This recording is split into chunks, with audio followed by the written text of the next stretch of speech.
differences between bat rays and sharks. So one of the big similarities is actually their skeleton. So you see our bat rays swimming through the water. You see they have those nice, beautiful pectoral fins, nice and flexible. And those pectoral fins help them glide through that water.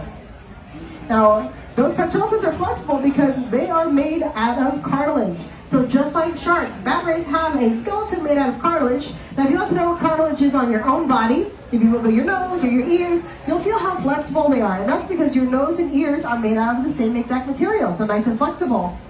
And really the only bony part of bat rays is actually their teeth and their jaws. And just like sharks, bat rays have rows and rows of teeth. However, unlike sharks, bat ray teeth aren't sharp. They're actually flat and clay-like because, again, they're eating shellfish and invertebrates. So their teeth are especially adapted to crunch and grind through all those hard shells to get to the squishy meat inside. Now, it does look like our bat rays have made really quick work of that shrimp and that squid, so I'm going to go ahead. Whoop, I was wrong. Got one more piece of fish there. There we go. Now I tossed in all the shrimp and all that squid and all the big fish. But next up is going to be the shrimp.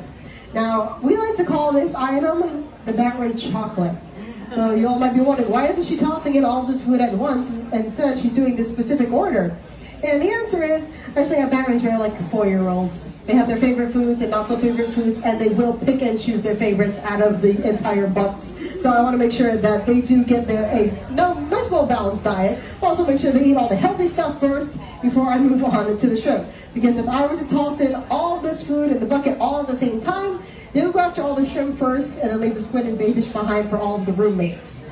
So I do want to make sure they get a nice, well-balanced diet, but it looks like they did do a good job at eating that and all that. Watch the bat rays. You'll see the action pick up a little bit. Yep, there they go. Yep, there they go. Got one hanging around my feet here. Now, a question I do get asked a lot about our bat rays is, are they a type of stingray? And the answer is yes. And since they aren't a type of stingray, a follow-up question I tend to get asked is, do they have that stinging barb? And the answer is yes, they do. Out in the wild, bat rays would naturally use that stinging barb as a way to defend themselves against predators. But here at the aquarium, we want to make sure that you all don't accidentally get a stinging barb through the hand when touching them. Also want to make sure I don't get a barb through my boot whenever I'm feeding the bat rays. And of course, our bat rays don't have any predators in this exhibit to worry about.